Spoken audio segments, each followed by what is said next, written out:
We're getting almost to Tisha B'Av, and I just wanted to share a couple thoughts with you all and a couple of the minhagim, the practices, the laws pertaining to Tisha B'Av. Number one is to share with you an idea that I heard in the name of Rabbi Breitowitz. And it's a question like this. He says, when a person has a personal mourning, when you lose someone who's very close to you, a very close relative, what happens? At first, the mourning practices are extremely intense. The person is sitting Shiva for 7 days. They're wearing the same clothes. They're not allowed to launder. There's practices that when you approach this person who's sitting Shiva, you cannot greet them.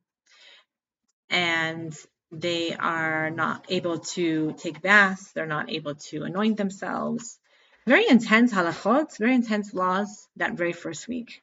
Then the laws lessen, and it's the rest until you get to the 30th day. And then even they lessen a little more, and then finally the mourning period ends at the year, at the different customs of 11 months, 12 months, but there's an end.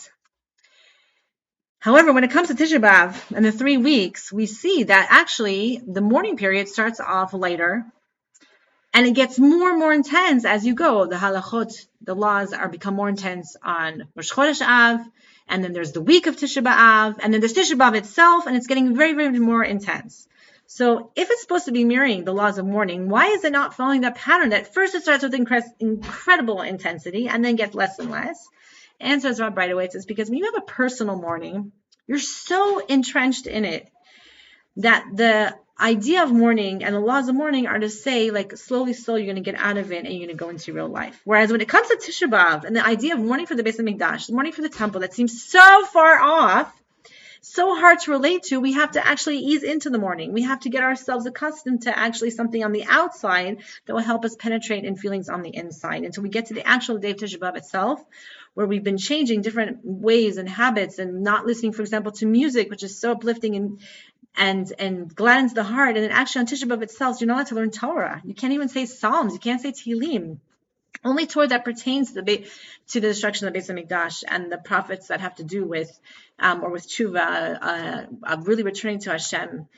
And it's a very solemn day, right? And the beginning of the customs of Tisha B'Av is once you have sunset, once there's Shkia this year, Monday night, you enter into an element where you're full-flown showing the signs of mourning. We don't sit in chairs. We sit actually on low stools or on the floor, even or on a pillow. We're not allowed to wear clean clothing. We have to wear clothing that's not been laundried. We're not allowed to take a bath or shower. We're not allowed to anoint ourselves with any kind of creams or oils, and you're not allowed to also have intimacy, marital relations, intimacy. We're also not allowed to greet each other. It's not to us, you don't smile and say, "Hey, how you doing?" on Tisha B'Av. It's a very solemn day. And again, the concept here is, I know that it seems so far and something so distant, but we're supposed to bring it into something very personal. Now, I want to give practical tips. How do you get personal on Tisha B'Av? Is number one, these customs. These actually customs are to make us feel a sensation of that. Yes, we're mourning, we're lacking something. But get personal in the sense that really think about all the things in your life where you feel so distant, where you feel such a lack of clarity, where you feel your own personal mournings, where you're tuning into right now, it's October 7th, to what the past 10, almost 11 months has been going on right now. 11 months, not 10. It's been 11 months.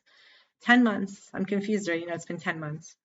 But the point is like, think about on Tisha B'Av, about the hostages. Think about the soldiers. Think about the losses. Think about that day of massacres. Think about our personal struggles, our national struggles. It's the day to really contemplate, reflect upon them, and ask yourselves, what can I do?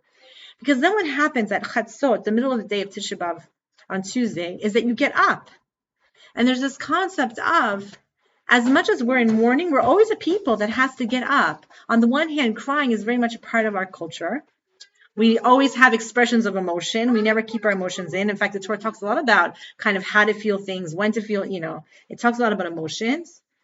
But there's a time and a space for everything. And even mourning itself has an end. So as we approach Tisha B'Av, we're supposed to be reflecting on a personal, like, how can I personally bring whatever I'm asking for, my own redemption. Also knowing the tefillah in the prayer, there's 2 different inserts that we do in the blessing of Bnei Yerushalayim. There's an info about Nahum that should be consolation to Yerushalayim, and also there's a place to enter in the tefillah where you're on a fast day tap it into on a personal level, tap it into on a national level, and really use this day as a way of connection, because that's what it's all about. It's all about connection.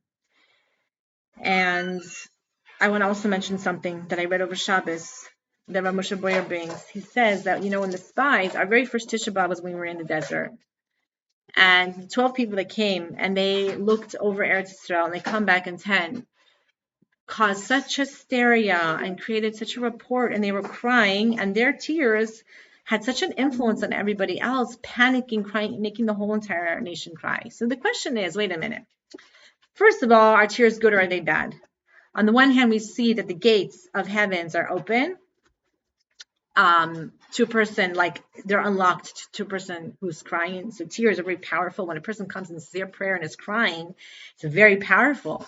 But on the other hand, we see that this idea of tears also caused a distancing from Hashem, and they were punished because of their tears. They said that these tears were like to bring hysteria. These tears were almost useless, purposefulness, except to bring other people to panic and to feel distant.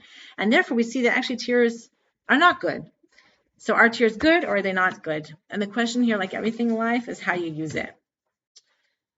Tears, when it comes from a person who sincerely wants connection but has hope, those are the tears that go straight up to the Kisei Kavod, to the throne of glory of Hashem. The tears of hope, called the tears of Chokhmah, the tears of Tikva, of wisdom, of hope.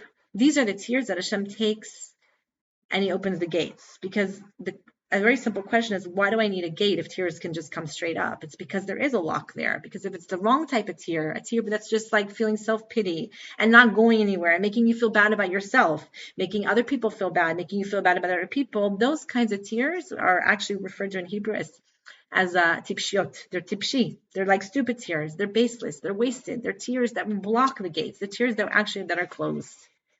So we have to really utilize this day for crying.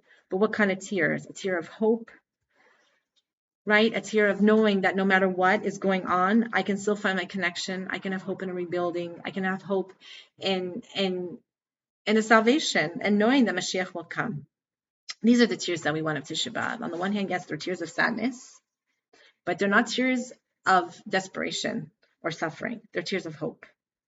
And the numerical value for the word for tear is 119.